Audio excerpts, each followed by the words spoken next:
Feliz sábado, hermanos. ¿Cómo se sienten? Qué bendición, ¿verdad? Estar en su santo día. Como dice el Señor en su palabra, ¿verdad? Jehová está en su santo templo, calle delante de Jehová toda la tierra. Pues esa es esas palabras que nos da el Señor en esos versículos, nos dice claramente que debemos ser como reverentes. Debe haber reverencia en la casa del Señor. Bien, hermanos, voy a continuar con la serie de mensajes que he estado presentando cada vez que me ha tocado predicar. Voy a continuar quizás hoy de la última parte, ojalá, que ya voy a terminar ya con el mensaje del cuarto ángel. Usted sabe muy bien que nosotros como pueblo, siempre lo he dicho, nosotros como el pueblo de Dios somos el pueblo de la profecía.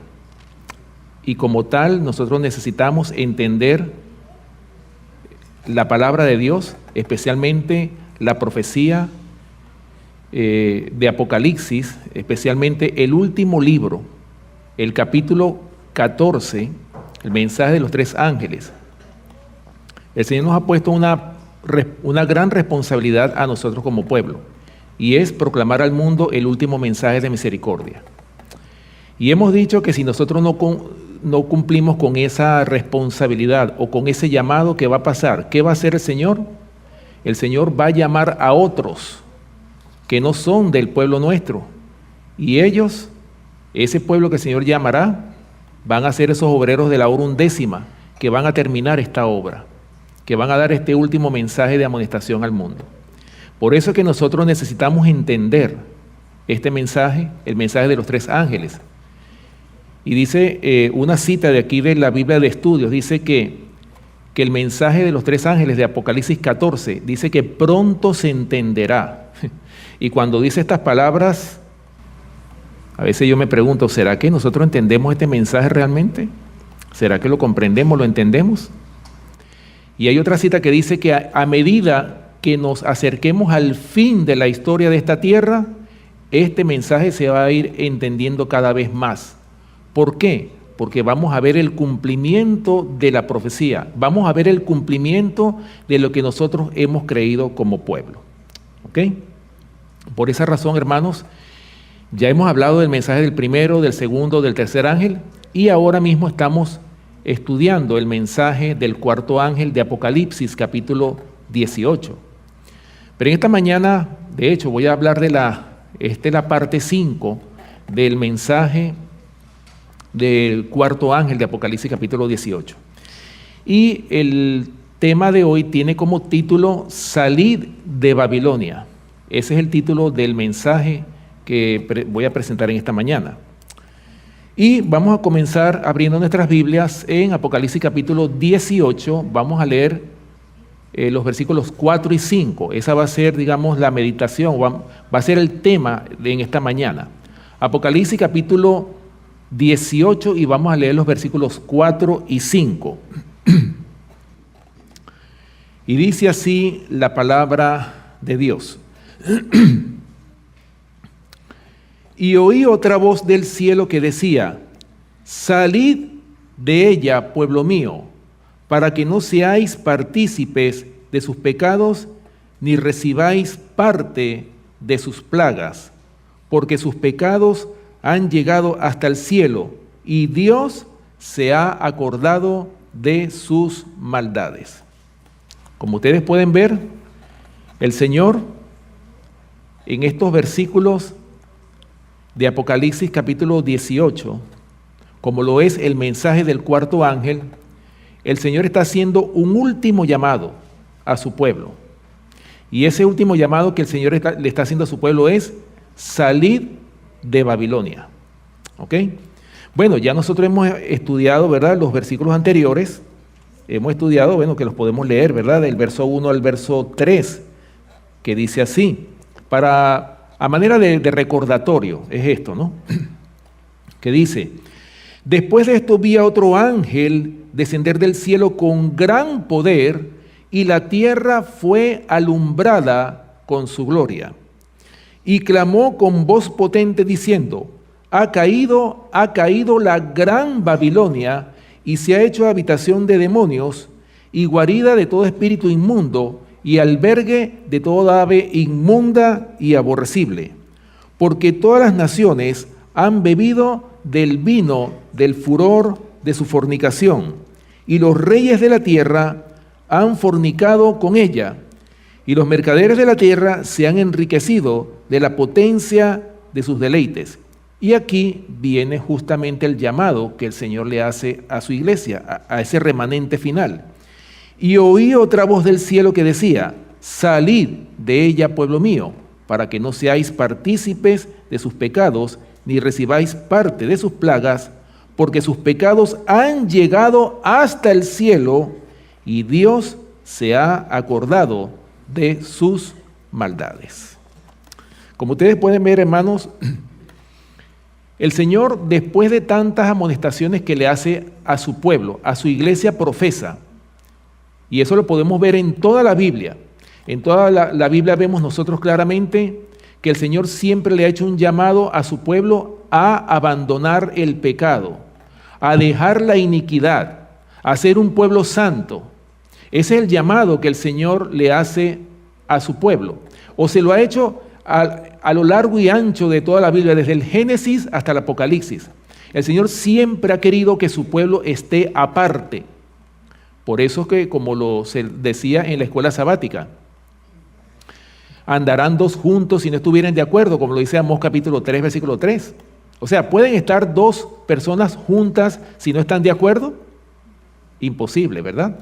Por esa razón es que el Señor manda a su pueblo a salir de todo lo que significa confusión y Babilonia.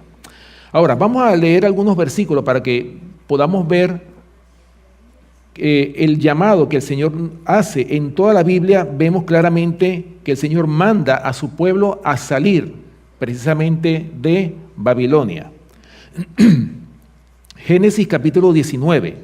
En esta ocasión vamos a leer en los tiempos de Sodoma y Gomorra, cómo el Señor mandó a Lot para que le avisara a ese pueblo que abandonara el pecado. Pero ¿qué pasó con los habitantes de Sodoma y Gomorra? ¿Qué pasó con los yernos de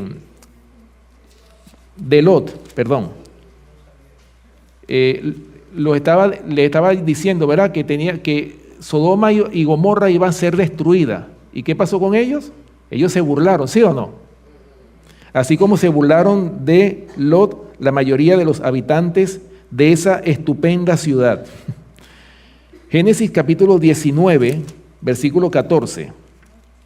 Fíjense lo que dice aquí, hermanos, la palabra de Dios. El llamado que le estaba haciendo Lot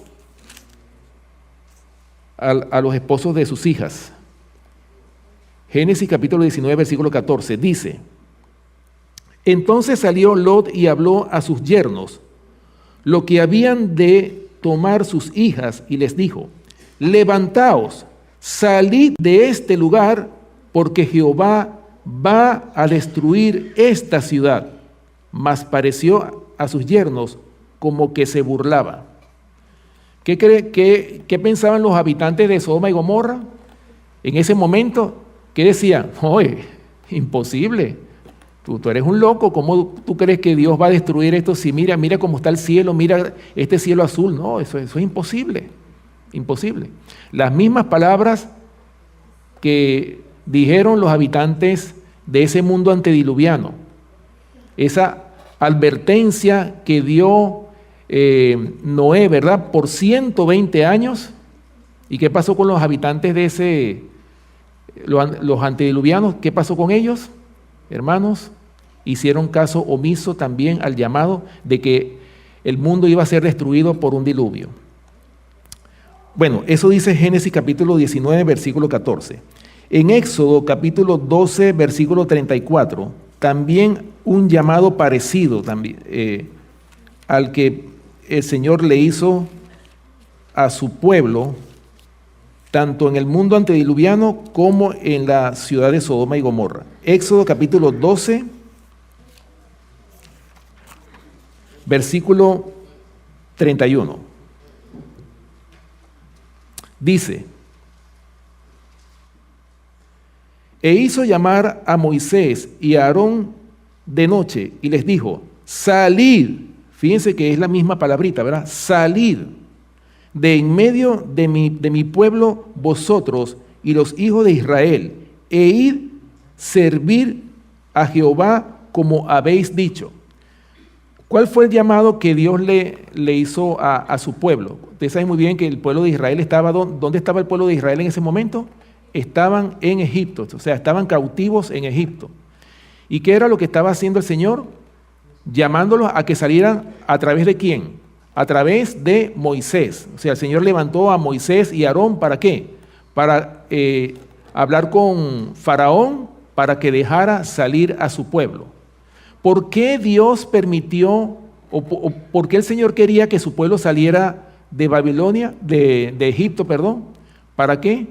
¿Será que, por qué no se podían quedar en Egipto y podían adorar a Dios ahí en Egipto? No podían, ¿verdad? ¿Por qué? Porque los egipcios eran politeístas, ellos creían en otros dioses. Y de hecho, su pueblo también se estaba contaminando con los ídolos que había o el tipo de adoración que había en Egipto. Por eso es que la orden que el Señor le dio a su pueblo a través de Moisés y también la orden que le da a Faraón es que ellos salieran de Egipto, ¿para dónde? Para el desierto, un lugar donde ellos pudieran adorar al Padre en espíritu y en verdad. Ese fue el llamado que Dios le hizo a su pueblo. Otro versículo más lo tenemos en Isaías. Fíjense bien lo que dice el profeta Isaías, hablando de Babilonia. Isaías capítulo 48, versículo 20. Isaías capítulo 48, versículo 20. Y yo creo que este es uno de los profetas que más, tanto Isaías como Jeremías, hicieron el llamado de salir de la Babilonia imperial. Escuchen lo que dice. Isaías capítulo 48, versículo 20. Salid de Babilonia, huid de entre los caldeos, dad nuevas de esto con voz de alegría, publicadlo, llevadlo hasta lo postrero de la tierra. Decid, redimió Jehová a Jacob, su siervo. ¿Se dan cuenta, hermanos, cuál es el propósito? ¿Por qué razón el Señor manda a su pueblo a salir de Babilonia? O sea, esto es un llamado que el Señor hace ¿para qué? Para redimir a su pueblo. Aquí mismo en Isaías capítulo 52, también en el versículo 11, son las mismas palabras. Vamos a leerlas. Isaías capítulo 52, versículo 11, dice: apartaos, apartaos, salid de allí, no toquéis cosa inmunda, salid de en medio de ella, purificaos los que lleváis los utensilios de Jehová. Hermano, el profeta Isaías no solamente le está haciendo un llamado a su pueblo en su tiempo, sino también esto es un llamado que también llega a nuestros tiempos, a esta última etapa de la historia de la tierra. El Señor quiere que su pueblo no toque cosa inmunda, no se contamine. Especialmente ¿quiénes? Los que llevan o los que llevamos los utensilios sagrados de Jehová. No solamente los que predican, no solamente los que tenemos cargos en la iglesia. Todos nosotros, los que estamos aquí sentados en este templo, llevamos, todos los que estamos aquí, estamos llevando los utensilios sagrados de Dios. Por lo tanto, el Señor no quiere que su pueblo se junte con el mundo, con Babilonia. ¿Estamos de acuerdo? Jeremías, capítulo 51, también, hermanos, el profeta Jeremías hace las mismas palabras, menciona las mismas palabras en el capítulo 51, versículos del 6 al 9. Dice así, Jeremías capítulo 51, versículos del 6 al 9, dice: huid de en medio de Babilonia y librad cada uno su vida para que no perezcáis a causa de su maldad, porque el tiempo es de venganza de Jehová, le dará su pago. Copa de oro fue Babilonia en la mano de Jehová, que embriagó a toda la tierra, de su vino bebieron los pueblos, se aturdieron por tanto las naciones. En un momento cayó Babilonia y se despedazó. Gemid sobre ella, tomad bálsamo para su dolor, quizá sane. Curamos a Babilonia y no ha sanado, dejadla y vámonos cada uno a su tierra, porque ha llegado hasta el cielo su juicio y se ha alzado hasta las nubes. Y el versículo 45 dice: salid de en medio de ella, pueblo mío, y salvad cada uno su vida del ardor de la ira de Jehová. ¿Lo ven? ¿Se dan cuenta cómo el profeta Jeremías hace un llamado a salir de Babilonia? ¿Por qué? Fíjense, hermanos, las palabras del profeta Jeremías. Primero dice que curamos a Babilonia, o sea, intentamos curarla, intentamos sanarla. ¿Cómo se aplica eso en nuestros tiempos? ¿Cómo se aplica eso para nosotros?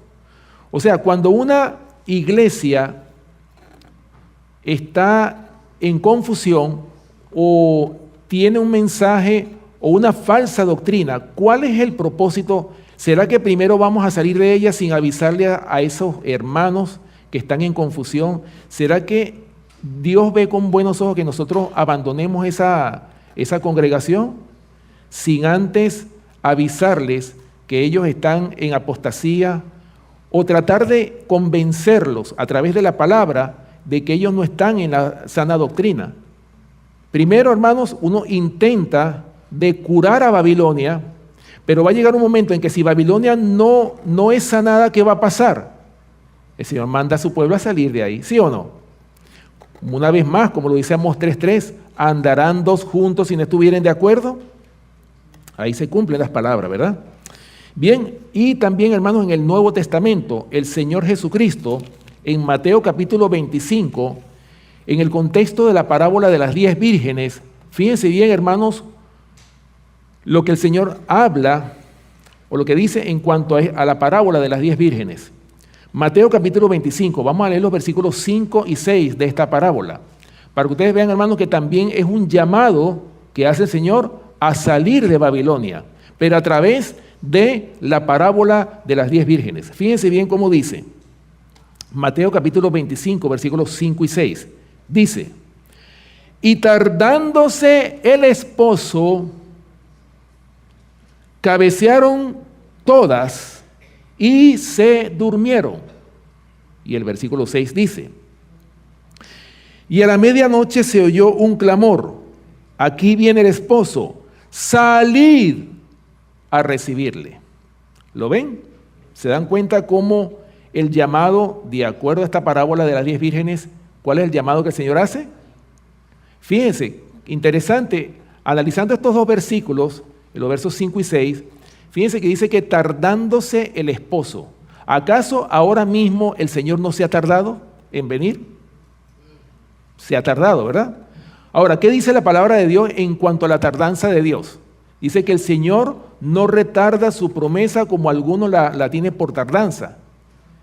Y dice claramente ese versículo, no queriendo que ninguno perezca. O sea, ¿por qué el Señor se tarda en venir? Por misericordia, el Señor no quiere que ninguno perezca, sino que todos procedan al arrepentimiento. Por eso es que el Señor se ha tardado en venir, porque el Señor nos ama con tan grande amor, hermanos, que el Señor no quiere que ninguno perezca. Si por el Señor fuera, en su carácter, el Señor quisiera que todos los seres humanos se salvaran, si así fuera. Pero el Señor sabe que no es así, tristemente. Solamente se va a salvar un remanente. Por eso dice aquí, tardándose el esposo. ¿Qué pasó con las vírgenes? En vez de estar velando y orando, ¿cómo estaban ellas? Cabecearon. Pero no solamente las insensatas, también las prudentes cabecearon. O sea, todas cabecearon y se durmieron. ¿Será que nosotros estamos durmiendo? ¿Será que nos hemos dormido? ¿Será que ese estupor espiritual que anda en medio de esta atmósfera que respiramos, ¿será que nos están durmiendo, hermanos? Fíjense, cabecearon todas y se durmieron. Ahora, hablando un poquito de la parábola de las 10 vírgenes, ¿a quién representan esas 10 vírgenes? ¿Quiénes son ese pueblo? ¿Cuál es esa iglesia representada por las 10 vírgenes? La iglesia adventista del séptimo día. ¿Por qué? Porque el Señor nos ha dado un mensaje sin contaminación, un mensaje puro, una verdad presente, un mensaje, hermanos, que no admite confusión, que no admite error. Por eso es que nosotros somos representados por las 10 vírgenes. Pero fíjense, tanto prudentes como insensatas, dice claramente la palabra de Dios, que todas cabecearon y se durmieron. Pero lo más triste de todo esto es que dice más adelante el verso 6, dice que a la medianoche se oyó un clamor. ¿Cuál es ese clamor? Hermanos, el clamor del mensaje final de Dios. El mensaje, como lo dice el conflicto de los siglos, el mensaje final de Dios dado justamente basado en el mensaje del cuarto ángel. Un mensaje para despertar a un pueblo que duerme. Ahora, ese mensaje tristemente no lo van a dar las vírgenes, ese mensaje lo van a dar los de afuera. Pues dice que a la medianoche se oyó un clamor. ¿De dónde se oyó ese clamor? Ese clamor se oyó no de las vírgenes, se oyó fuera de las vírgenes. Y dice claramente ese mensaje, aquí viene el esposo, salid a recibirle. Fíjense, dice salid ¿de dónde? De toda confusión, del error. ¿Cuánto error hoy día no hay dentro del adventismo? Y es triste, hermanos. Nosotros teniendo una verdad tan grande, ¿cómo es posible que dentro de los mismos adventistas haya tantas divisiones? Gente que cree de una forma diferente, cada uno. Es triste eso. Todos deberíamos de creer en el mismo mensaje porque Dios nos ha dado un solo mensaje a toda la iglesia. No ha dado diferentes mensajes. El Señor dio un solo mensaje para toda la iglesia. Pero sin embargo, vemos diferencias. ¿Por qué? Porque cada quien ha interpretado la palabra de acuerdo a su manera o de acuerdo a su entender. Y muchos, tristemente, han interpretado la palabra torcida porque simplemente no escudriñan. Por eso que el Señor dijo claramente, escudriñad las Escrituras porque a vosotros os parece que en ellas tenéis la vida eterna y ellas son las que dan testimonio de mí. Lo dijo claramente el Señor. Hermano, no basta con escuchar un sermón por YouTube o por las redes sociales o escuchar los mensajes cada sábado. Nosotros como pueblo deberíamos estar todos los días en contacto con su palabra. Eso es lo que el Señor nos manda a cada uno de nosotros. Pero por esa razón, hermanos, es que tristemente este mensaje no lo dan las 10 vírgenes, sino los obreros de la hora undécima. Esos son los que van a dar el mensaje final de Dios. Dice, vamos a 2 de Corintios. 2 de Corintios capítulo 6. Fíjense bien, hermanos, otro llamado más que hace el Señor a su iglesia para que no tenga parte con el mundo. 2 de Corintios capítulo 6, versículos del 14 al 18. Dice, no os unáis, fíjense bien la orden que da el Señor a su iglesia final, no os unáis en yugo desigual con los incrédulos, porque ¿qué compañerismo tiene la justicia con la injusticia? ¿Y qué comunión la luz con las tinieblas? ¿Y qué concordia Cristo con Belial? ¿O qué parte el creyente con el incrédulo? ¿Y qué acuerdo hay entre el templo de Dios y los ídolos? Porque vosotros sois el templo del Dios viviente, como Dios dijo, habitaré y andaré entre ellos, y seré su Dios, y ellos serán mi pueblo. Por lo cual, salid, fíjense, la misma palabra, salid de en medio de ellos, y apartaos, dice el Señor, y no toquéis lo inmundo, y yo os recibiré, y seré para vosotros por padre, y vosotros me seréis hijos e hijas, dice el Señor Todopoderoso. ¿Se dan cuenta, hermanos? Hermanos, en toda la Biblia vemos el mismo llamado. El llamado a que el pueblo de Dios se mantenga puro, que no toque lo inmundo, que se aparte del mundo, que se aparte del pecado, de la injusticia y que sea un pueblo santo, un pueblo sin mancha, ni arruga, ni cosa semejante. Ese es el llamado que el Señor le hace a su iglesia. Ahora, hermanos, ya que ese es el llamado que el Señor le hace a su iglesia, vamos a ver un ejemplo que nos da la Biblia, especialmente en los tiempos de el sacerdote Elí. Ustedes conocen la historia, ¿verdad? Elí y sus hijos. ¿Será que los hijos de Elí eran sacerdotes que estaban en lo recto? No, ¿verdad? Vamos a buscarlo, pues. Primera de Samuel capítulo 2. Fíjense bien, hermanos, para que ustedes vean en qué andaban los hijos de Elí. Primera de Samuel capítulo 2. Y vamos a leer los versículos 12 y 17. Primera de Samuel capítulo 2, versículos 12 y 17. Dice primeramente el versículo 12. Los hijos de Elí eran hombres impíos. ¿Cómo eran ellos? Eran hombres impíos y no tenían conocimiento de Jehová. Óigame, eran sacerdotes. ¿Ustedes creen que no tenían conocimiento? Si eran sacerdotes. Pero dice aquí que no tenían conocimiento de Jehová. Y dice el versículo 17. Era pues muy grande delante de Jehová el pecado de los jóvenes, es decir, de los hijos de Elí, porque los hombres menospreciaban las ofrendas de Jehová. Ahora, ya que los hijos de Elí eran hombres impíos, y dice la palabra de Dios que no tenían conocimiento de Jehová, ¿qué nos dice Oseas capítulo 4, versículo 6? Oseas capítulo 4, versículo 6. Fíjense bien, un versículo que hemos leído muchas veces. Dice, mi pueblo fue destruido. ¿Por qué? Porque le faltó conocimiento.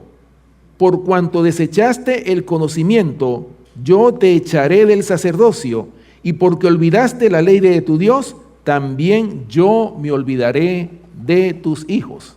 ¿Se dan cuenta? O sea, no es porque no tenían el conocimiento. Ahora, ¿qué hicieron con el conocimiento? Lo desecharon. O sea, tenían el conocimiento, pero no estaban viviendo de acuerdo al conocimiento que tenían. Y ese es el problema que la iglesia moderna tiene hoy día.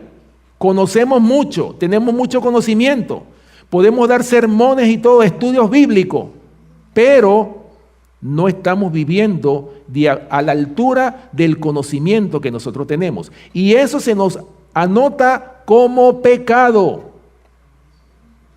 ¿Ok? Se nos anota como pecado, porque sabiendo hacer lo bueno, no lo hacemos. ¿Estamos entendiendo? Ahora, hermanos, escuchen bien lo que dice el comentario. En la Biblia de Estudios hay un comentario comentando estos versículos justamente de Primera de Samuel, capítulo 2, versículo 17. Y el comentario tiene como título, los pecados de los sacerdotes, o sea, de los hijos de Elí, hicieron que algunos ofrecieran sus propios sacrificios. Ahora, yo pregunto, ¿quiénes eran los únicos que tenían, digamos, la autoridad para hacer sacrificio? ¿Quiénes eran los únicos? Eran los sacerdotes de la tribu de Leví, ¿sí o no? Ahora, fíjense bien, hermano, lo que dice el comentario. Ya nosotros sabemos que era muy grande la maldad, la apostasía que había en los tiempos de Elí en relación a sus hijos. Dice el comentario, cuando los israelitas fueron testigos de la corrupta conducta de los sacerdotes, pensaron que era más seguro oigan esto, que sus familias no acudieran al lugar designado para el culto. Muchos salieron de Silo con su paz perturbada y su indignación despertada, hasta que al fin resolvieron ofrecer ellos mismos sus sacrificios, llegando a la conclusión de que esto sería tan plenamente aceptable a Dios como sancionar de alguna manera las abominaciones practicadas en el santuario.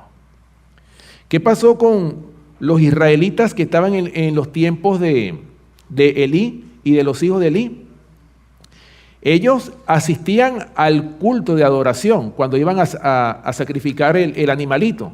Pero hermano, era tanta la corrupción que había, era tanto el pecado que había en ellos como líderes, estamos hablando de sacerdotes, ¿verdad? Que ellos prefirieron no llevar a sus familias al lugar del culto y tomaron la decisión de ellos mismos ofrecer sus propios sacrificios, pensando ellos que ello sería tan aceptable a Dios como sancionar de alguna manera las abominaciones que se estaban practicando en el santuario. Y ustedes saben muy bien que esas abominaciones que se estaban practicando en el santuario son las mismas que habla el profeta Ezequiel en Ezequiel capítulo 8. Yo creo que ustedes han leído ese capítulo donde dice claramente que el Señor le mostró al profeta Ezequiel las abominaciones que estaban practicándose dentro del santuario. Ustedes saben muy bien que el pueblo no tenía acceso, ni siquiera los profetas no podían entrar dentro del santuario. Pero el Señor le mostró al profeta Ezequiel cuáles eran esas abominaciones que se estaban practicando en el santuario. Habían imágenes de reptiles, de aves abominables dentro, o sea, pintadas en las paredes dentro del tabernáculo. Y no solamente eso, habían mujeres endechando a Tamuz. Pero no conforme con eso, como le decía Dios al profeta Ezequiel, vuélvete aún y verás abominaciones mayores que estas. Hermanos, y cuando el profeta Ezequiel vio a 25 varones que estaban adorando al sol y sus espaldas estaban vueltas, o sea, le habían dado la espalda al santuario. O sea, hermanos, con esas abominaciones que ellos estaban viendo, que estaban practicándose dentro del santuario, aunque ellos no veían eso, pero ellos veían la conducta de los sacerdotes, es decir, de los hijos de Elí. Por esa razón, hermanos, que ellos decidieron ofrecer ellos mismos sus propios sacrificios. Ahora, así como sucedió esto, que ellos tuvieron que salir de esa Babilonia que estaba ocurriendo en ese momento cuando estaban ofreciéndose esos sacrificios allá en los tiempos de Elí, también, hermanos, aquí en el deseado de toda la gente, yo les voy a leer en la página 198 y 199, aquí hay una cita muy interesante, lo que pasó en los tiempos de los reformadores. ¿Cuál fue la actitud que ellos tomaron cuando ellos intentaron corregir a las iglesias a las cuales ellos pertenecían? Y fíjense, hermanos, en qué terminó lo que ellos estaban tratando de hacer. Dice aquí, deseado toda la gente, 198 y 199. El Sanedrín había rechazado el mensaje de Cristo y procuraba su muerte. ¿Qué era lo que hacía el Sanedrín? O sea, procuraba, hermanos, la muerte ¿de quién? Del Mesías que ellos mismos estaban esperando. Dice, por tanto, Jesús se apartó de Jerusalén, de los sacerdotes del templo y de los dirigentes religiosos, de la gente que había sido instruida en la ley, y se dirigió a otra clase para proclamar su mensaje y congregar a aquellos que debían anunciar el evangelio a todas las naciones. ¿Qué pasó con el Señor? Miren, cuando Jesús fue bautizado en el río Jordán por Juan el Bautista, ¿qué fue lo primero que hizo el Señor? El Señor fue, ¿verdad? Lo llevó ¿a dónde? A una sinagoga judía, un sábado.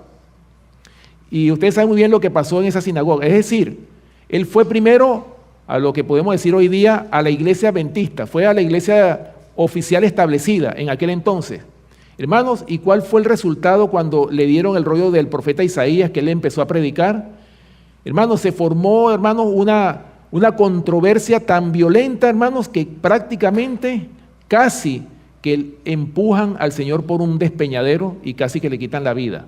O sea, intentaron quitarle la vida en un sábado al que ellos estaban esperando como el Mesías, que ellos no habían dado, no habían dicho, pues, no habían dado con la profecía, no la habían entendido que Él era el Mesías prometido. Sigue diciendo, así como la luz y la vida de los hombres fue rechazada por las autoridades eclesiásticas de los días de Cristo, ha sido rechazada en toda generación sucesiva. Vez tras vez se ha repetido la historia del retiro de Cristo de Judea. Por eso dice Juan capítulo 1, versículo 11, dice, a los suyos vino y los suyos, ¿qué? No le recibieron. O sea, lo primero que el Señor hizo fue ir a una sinagoga judía. ¿Qué pasó allá? Lo rechazaron. Y como lo rechazaron, ¿qué hizo el Señor? Se fue a la clase más humilde, o sea, a hombres que no tenían educación, hombres pescadores, ignorantes, hermanos, y sobre esos hombres el Señor fundó su iglesia.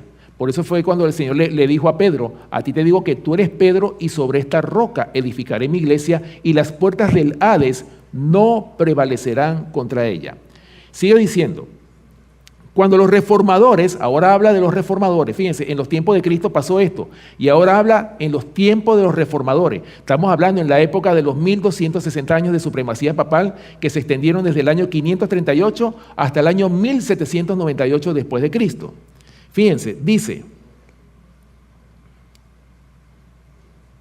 cuando los reformadores predicaban la palabra de Dios, no pensaban separarse de la iglesia establecida, pero los dirigentes religiosos no quisieron tolerar la luz y los que la llevaban se vieron obligados a buscar otra clase que anhelaba conocer la verdad. En nuestros días, pocos de los que profesan seguir a los reformadores están movidos por su espíritu. Pocos escuchaban la voz de Dios y están listos para aceptar la verdad en cualquier forma que se les presente. Con frecuencia, los que siguen los pasos de los reformadores están obligados a apartarse de las iglesias que aman para proclamar la clara enseñanza de la palabra de Dios. Y muchas veces los que buscan la luz se ven obligados por la misma enseñanza a abandonar la iglesia de sus padres para poder obedecer. ¿Se dan cuenta, hermanos? ¿Por qué el Señor le dice a su pueblo, salid de ella, pueblo mío? O sea, ahora mismo el Señor quiere sanar a Babilonia, pero a Babilonia no sana. Y por esa razón es que el Señor finalmente, el llamado final va a ser de que su pueblo salga de todas las organizaciones religiosas que se han corrompido con el error. Hermanos, por eso es que nosotros como iglesia, acuérdense que esta iglesia, cualquiera, nosotros como iglesia corremos, lo dice así la pluma inspirada, corremos el peligro de llegar a ser una hermana de la caída Babilonia. Ese es el peligro que nosotros corremos. Si nosotros no nos mantenemos en la verdad, si no mantenemos la norma elevada, ¿qué va a pasar? Vamos a terminar como terminaron los hijos de Elí. Vamos a terminar, hermanos, como terminó la nación judía, los líderes de la nación judía que rechazaron al Mesías. Hermanos, ¿y qué pasa cuando se rechaza la verdad? La mente cae en confusión y confusión es Babilonia. Por eso es que el Señor manda, ¿verdad?, a su pueblo a salir de Babilonia. Ahora, ojalá, hermano, que no nos pase, y por eso es que yo les digo que nosotros corremos ese peligro de llegar a ser una hermana de la caída de Babilonia si no estamos vigilantes de nuestra doctrina, de nuestra iglesia, ¿verdad? Fíjense, ¿qué pasó? Hablando de la iglesia cristiana, desde que Cristo fundó su iglesia sobre 12 hombres, cuando lo fundó sobre los 12 apóstoles. A partir de ese momento comenzó la iglesia cristiana hasta nuestros tiempos. Estamos hablando de 2000 años de historia de la iglesia cristiana. Y esos 2000 años, por supuesto, se dividen en los períodos que ha tenido la iglesia cristiana: Éfeso, Esmirna, Pérgamo, Tiatira, Sardis, Filadelfia y la Odisea. Pero fíjense ustedes, hermanos, lo que pasó en los tiempos de la iglesia de Esmirna y Pérgamo. Porque la iglesia de Éfeso, representada por los apóstoles, ustedes saben muy bien que esa iglesia fue una iglesia pura. Fue una iglesia, hermanos, que recibió el don del Espíritu Santo con poder en el Pentecostés. Y ustedes saben muy bien todo lo que la palabra de Dios nos habla de todo lo que los apóstoles hicieron. Esa obra extraordinaria que ellos hicieron, que se cumplió lo que el Señor Jesucristo les había dicho a los apóstoles.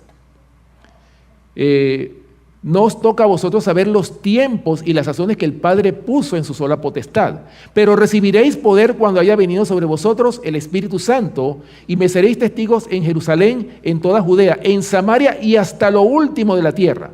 Hermanos, esas palabras se cumplieron al pie de la letra, porque el mensaje que los apóstoles predicaron con el poder del Espíritu Santo llegó hasta lo último de la tierra. Y la sierva del Señor dice: la lluvia temprana fue poderosa, que fue el Espíritu Santo derramado en los días del Pentecostés. Pero mucho más abundante va a ser la lluvia tardía, que va a ser derramada en nuestros tiempos. Si la lluvia temprana, hermanos, llegó hasta lo último de la tierra, ¿cómo será entonces cuando se derrame la lluvia tardía? Ahí no va a haber internet, porque usted sabe muy bien que el pueblo de Dios, poco a poco nos van a negar la internet, las redes sociales, todo, hasta la entrada a las iglesias. Hermanos, va a llegar el día en que el pueblo de Dios va a estar literalmente como los valdenses. ¿Dónde se congregaban los valdenses? En una cueva. Hermanos, y se va a repetir la historia literal. No crean ustedes que vamos a estar en un lugar aquí con aire acondicionado. Se va a repetir la historia. ¿Por qué? Por la persecución se va a repetir la misma historia que vivieron los valdenses. Bien, Apocalipsis capítulo 2, versículos 9 y 13, hablando, hermanos, de en qué se convierte una iglesia cuando ha rechazado la verdad. Estamos hablando en la época de Esmirna y en la época de Pérgamo. Primero, como les decía, la época de Éfeso fue una época donde el mensaje se predicó con una alta pureza, pero poco a poco fue entrando la apostasía en la iglesia. Y miren lo que pasó en los tiempos de Esmirna y en los tiempos de Pérgamo. El versículo 9 dice, de Apocalipsis capítulo 2, yo conozco tus obras y tu tribulación y tu pobreza, pero tú eres rico, y la blasfemia de los que se dicen ser judíos y no lo son, sino sinagoga de Satanás. ¿En qué se convierte una iglesia que ha rechazado la verdad? ¿En qué se convierte? Hermanos, en una sinagoga de Satanás. Ese es el peligro que nosotros corremos. Y el versículo 15, que es el mensaje a la iglesia de Pérgamo,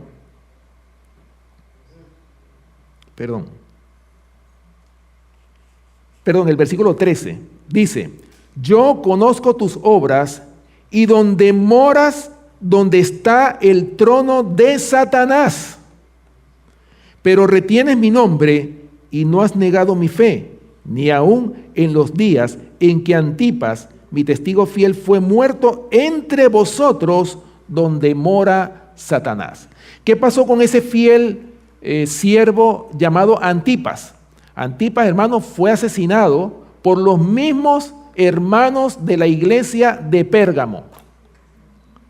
Porque este hombre estaba denunciando la iniquidad, llamando al pecado por su nombre, y finalmente por ser fiel a Dios, en presentar el mensaje fiel como Dios ha dicho, este fiel siervo fue muerto por los mismos hermanos de su iglesia. ¿Será que se va a repetir la historia? Por eso, hermanos, ahora mismo estamos nosotros juntos aquí, ¿verdad? Ojalá que todos los que estemos aquí permanezcamos juntos y podamos entrar al reino de los cielos. Esa es la idea. Ojalá que así sea. Pero hermano, tristemente,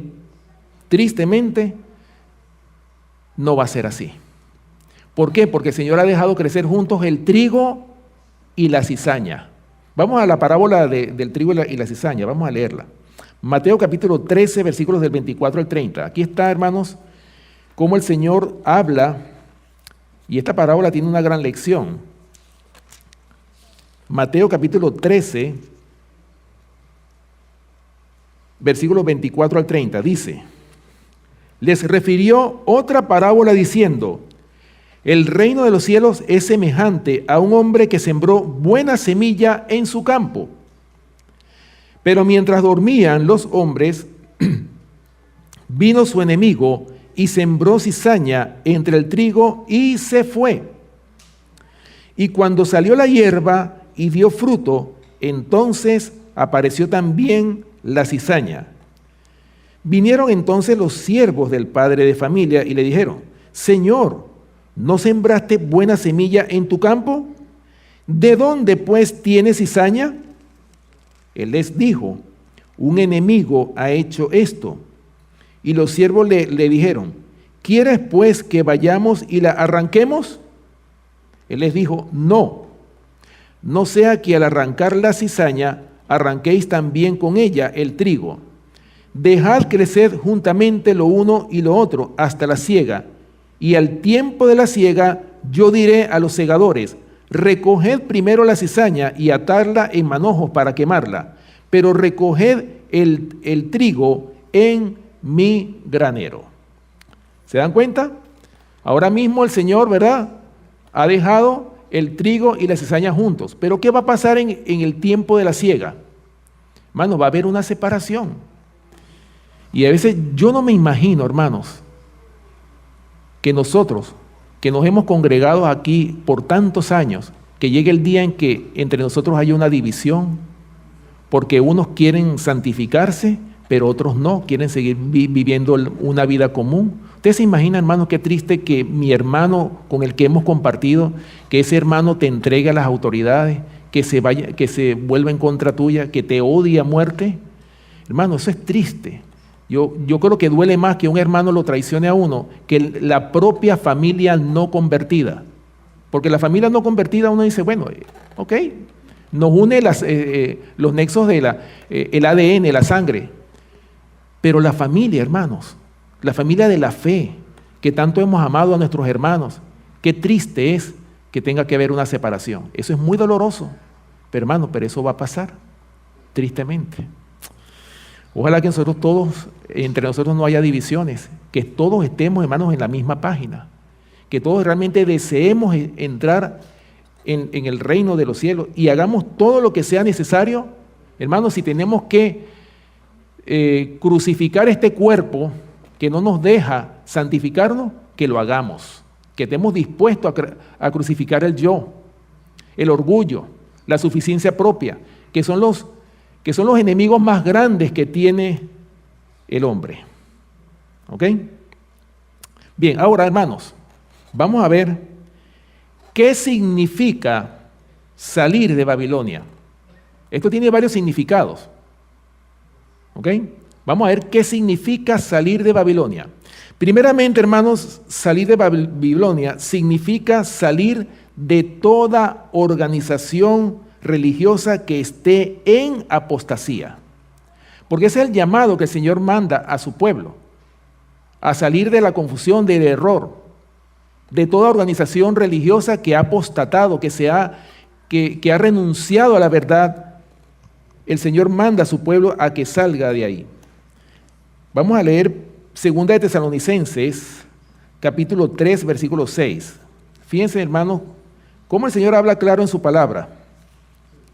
2 de Tesalonicenses, capítulo 3, versículo 6.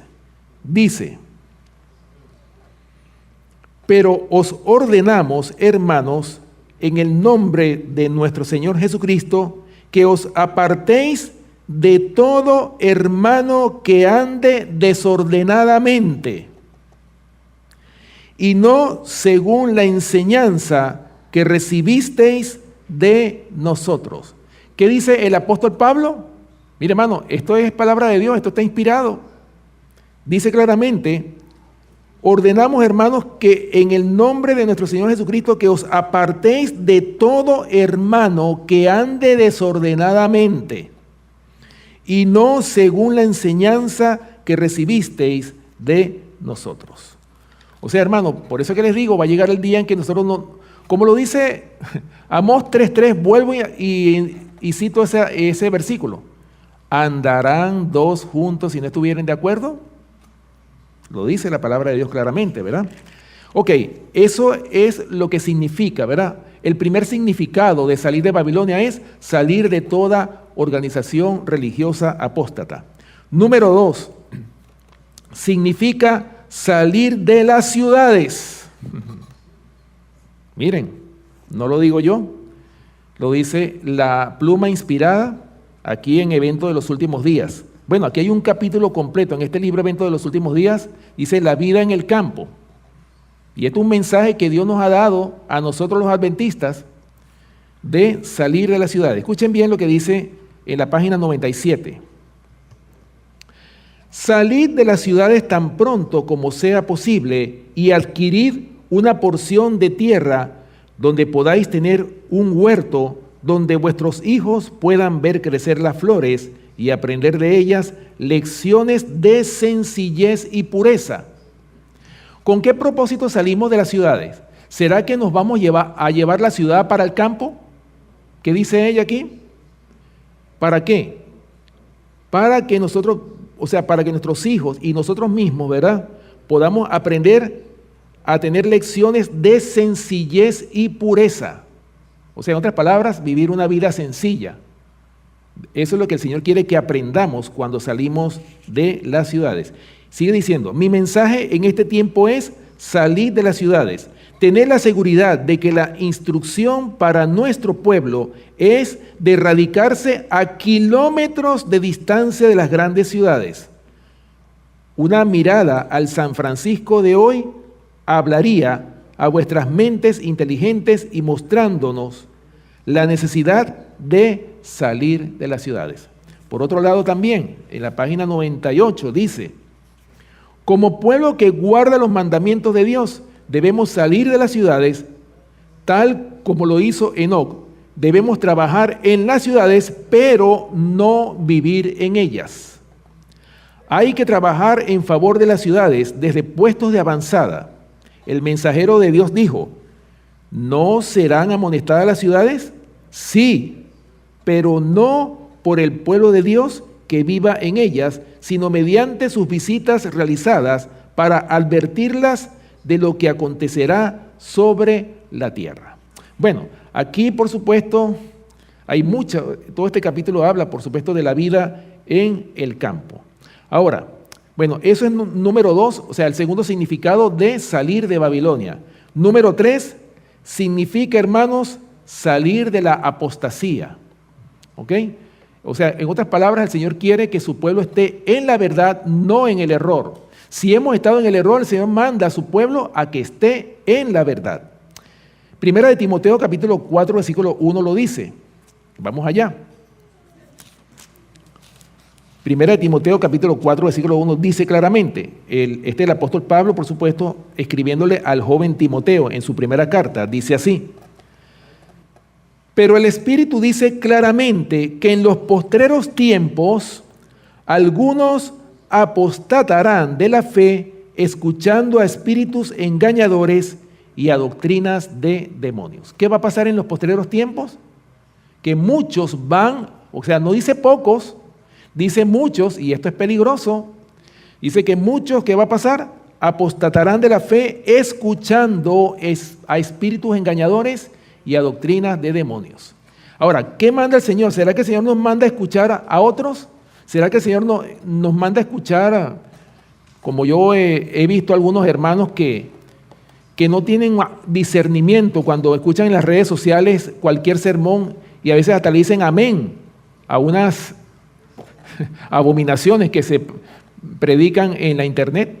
Hermano, hay mucha confusión, gente que habla, hay muchas voces hablando, pero el Señor quiere que escuchemos la voz del buen pastor Y la voz del buen pastor se escucha ¿dónde? A través de su palabra. El Señor no nos mandó a que escuchemos a otros. El Señor dice claramente en su palabra, escudriñad las Escrituras porque a vosotros os parece que en ellas tenéis la vida eterna y ellas son las que dan testimonio de mí. Lo dijo claramente el Señor. ¿Ok? Y número 4, hermanos, no solamente salir de Babilonia significa salir de una organización religiosa apóstata o salir del error, salir de las ciudades, significa, hermanos, el abandono del pecado o salir o abandonar el pecado. Eso significa también, hermanos, salir de Babilonia. Vamos a Romanos capítulo 6, versículos del 11 al 13. Romanos capítulo 6, versículos del 11 al 13.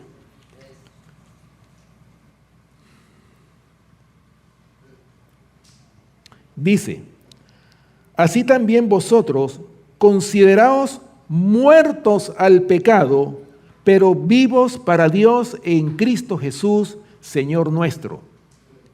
No reine pues el pecado en vuestro cuerpo mortal, de modo que lo obedezcáis en sus concupiscencias, ni tampoco presentéis vuestros miembros al pecado como instrumentos de iniquidad, sino presentaos vosotros mismos a Dios como vivos de entre los muertos y vuestros miembros a Dios como instrumentos de justicia. ¿Se dan cuenta, hermanos? Si el Señor quiere que el salir de Babilonia también implica o significa abandono del pecado. ¿Por qué? ¿Qué es lo que hace el pecado? El pecado, hermanos, deja nuestras mentes en tinieblas. Por eso es que cuando una persona está practicando el pecado, a lo malo le llama bueno y a lo bueno le llama malo. Ahora, escuchen bien lo que dice una cita que está aquí, que no traje esta matutina, pero que está en Maranata, la página 195, la del 8 de julio. Escuchen bien lo que dice esta matutina. Descubriremos que tendremos que desprendernos de todas las manos, excepto de la de Jesucristo. Los amigos demostrarán su perfidia y nos traicionarán. Nuestros familiares, engañados por el enemigo y convencidos de que están sirviendo a Dios, nos harán frente y pondrán su máximo empeño para ponernos en situaciones difíciles con la esperanza de que reneguemos de nuestra fe. Pero podremos poner confiadamente nuestra mano en la de Cristo en medio de las tinieblas y el peligro. Fíjense, ¿qué es lo que vamos a nosotros a descubrir? Descubriremos, hermanos, que tendremos que desprendernos de todas las manos, excepto de la de Jesucristo. ¿Por qué, hermanos? Porque el Señor Jehová tomará la rienda de la obra en sus propias manos. ¿Sabían ustedes eso? O sea, el Señor le ha dejado al hombre la obra de apacentar a las ovejas, a los pastores terrenales que el Señor le encomendó para presentar su palabra, para apacentar a la grey. Pero han cumplido los pastores con el llamado que el Señor les ha hecho.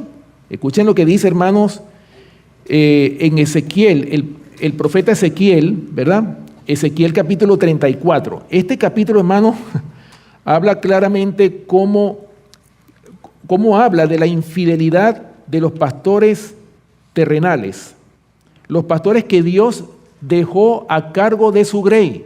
¿Qué han hecho los pastores terrenales?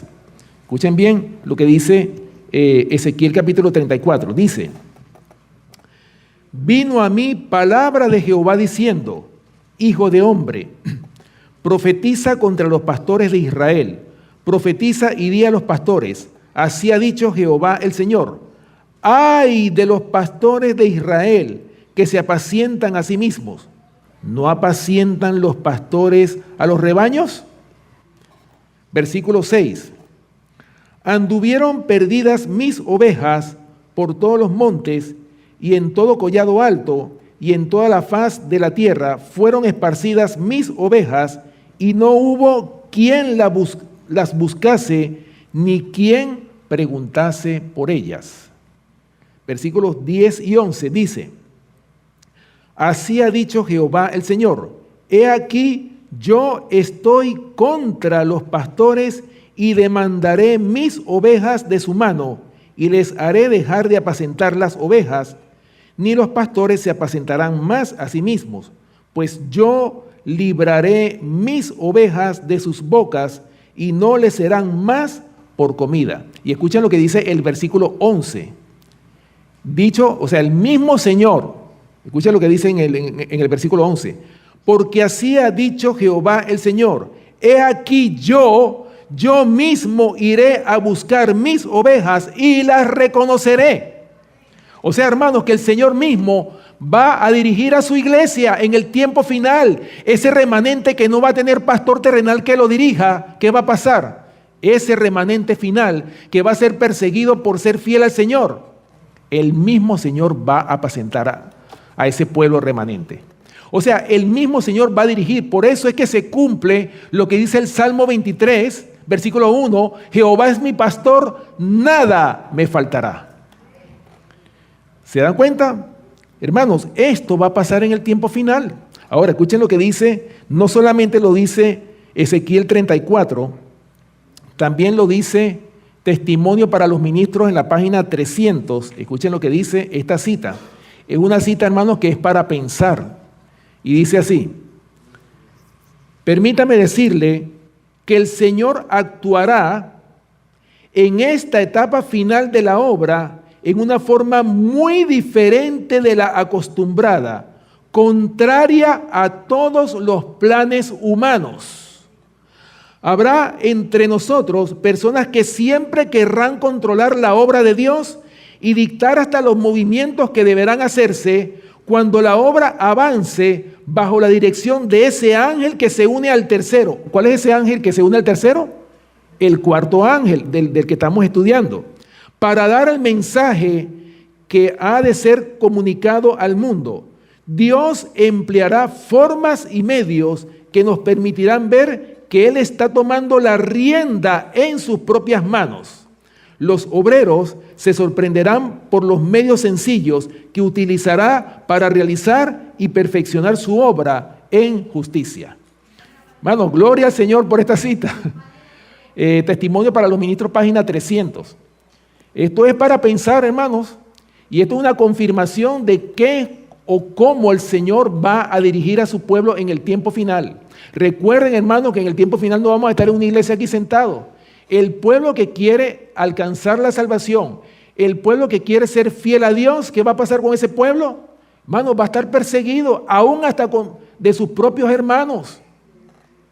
Y va a estar solo. Por eso, hermano, es que el pastor de los pastores va a apacentar a su grey, esa grey final, ese remanente que está esperando a Cristo cuando Él venga en las nubes de los cielos. Bien, hermanos, y finalmente ya para terminar, el verso 5 de Apocalipsis capítulo 18 dice lo siguiente. Bueno, ¿por qué el Señor? Bueno, voy a retomar.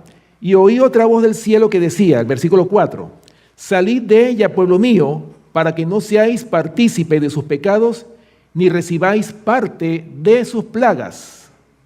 Porque sus pecados han llegado ¿hasta dónde? Hasta el cielo, y Dios se ha acordado de sus maldades. Esto no quiere decir que el Señor no se acuerde ni esté pendiente, no. Simplemente porque llegó la hora de su juicio, llegó la hora de ejecutar el juicio. Estamos hablando, hermanos, del castigo de Dios sin mezcla de misericordia cuando se cierre el tiempo de gracia. Hermanos, esto es un llamado que nos está haciendo el Señor en esta mañana a cada uno de nosotros. Un llamado, una advertencia que nos hace el Señor a través de su palabra, a través de la Biblia, a través del espíritu de profecía. Hermano, el Señor te quiere salvar a ti y a mí. Es el llamado que el Señor nos está haciendo porque nos ama. Así lo dice Juan 3:16, porque de tal manera amó Dios al mundo que ha dado su Hijo unigénito, para que todo aquel que en Él crea no se pierda, mas tenga vida eterna. Por ese llamado, porque nos ama con un amor que desconocemos, el Señor nos está haciendo este llamado porque el Señor quiere vernos a nosotros en la patria celestial. El Señor quiere que salgamos de Babilonia, que salgamos de la confusión. Ahora, yo voy a hacer una aclaración aquí. No estoy diciendo, para que no se interpreten mis palabras, por si acaso se interpretan las palabras, porque hay gente que malinterpreta. Yo no estoy diciendo que abandonemos nuestra iglesia, no estoy diciendo eso. Todavía, gracias al Señor, somos una iglesia que predica la verdad presente. ¿Ok? Más bien tenemos que comprometernos a trabajar en las diferentes responsabilidades que nosotros tenemos como iglesia, es a trabajar para que esta iglesia no llegue a correr el peligro de llegar a ser una hermana de la caída Babilonia. Que quede claro, ¿ok? No estoy diciendo eso, pero va a llegar el día, hermanos, que por la persecución que va a venir sobre el pueblo de Dios, o estamos de parte de Dios o estamos de parte del enemigo. Hermanos, y no solamente en la iglesia. Miren, vamos a leerlo ya para terminar. Me acordé de ese versículo aquí a última hora. Miqueas capítulo 7. Miqueas capítulo 7, versículo 5 y 6.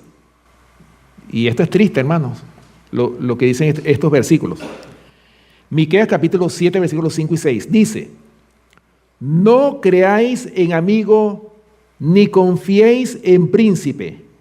De la que duerme a tu lado, cuídate. Pudiéramos decir, del que duerme a tu lado, cuídate también. ¿Verdad? No abras tu boca, porque el hijo deshonra al padre, la hija se levanta contra la madre, la nuera contra su suegra, y los enemigos del hombre son los de su casa.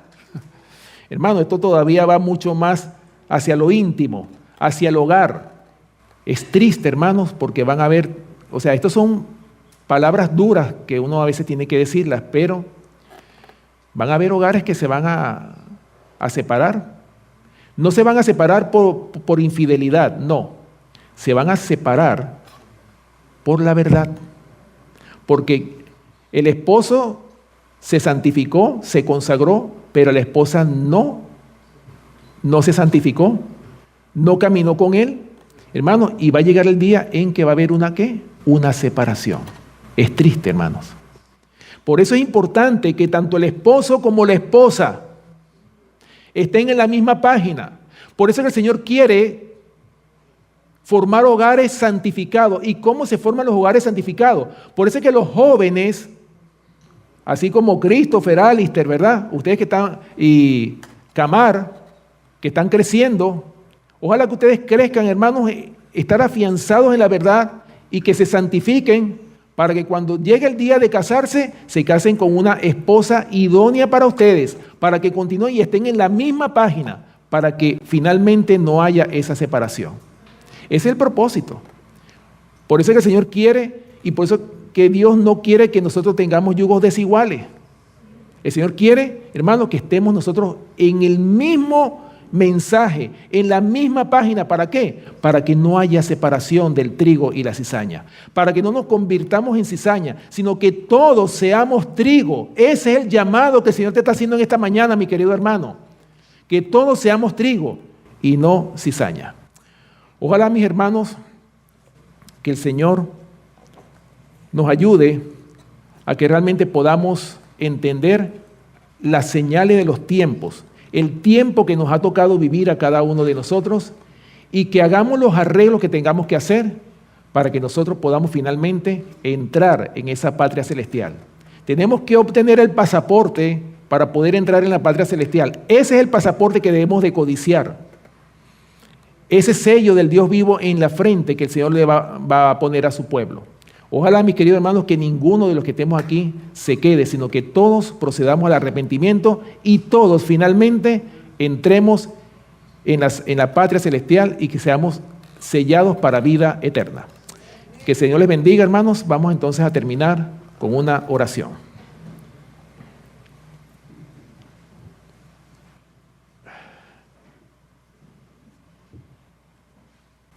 Amante Padre que moras en los cielos, santificado y alabado sea tu santo nombre.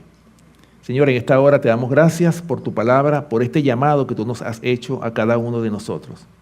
Señor, ayúdanos a que nosotros nos podamos mantener puros en esta verdad, en este mensaje que tú nos has dejado a cada uno de nosotros. Perdona nuestros pecados, Señor. Hemos pecado, contra ti hemos pecado, Señor. Borra nuestras iniquidades, nuestros pecados con tu preciosa sangre y purifícanos, Señor. Levántanos, haznos tu pueblo, habitantes de esa patria celestial. Queremos estar en la patria celestial. Señor, ayúdanos a que podamos hacer todos los sacrificios que tengamos que hacer con tal de que nosotros podamos alcanzar esa salvación tan grande que tú has edificado para cada uno de nosotros. Señor, permite que podamos ser sellados, recibir ese sello del Dios vivo en nuestra frente y que nosotros como pueblo podamos formar parte de ese remanente final que tú vienes a buscar.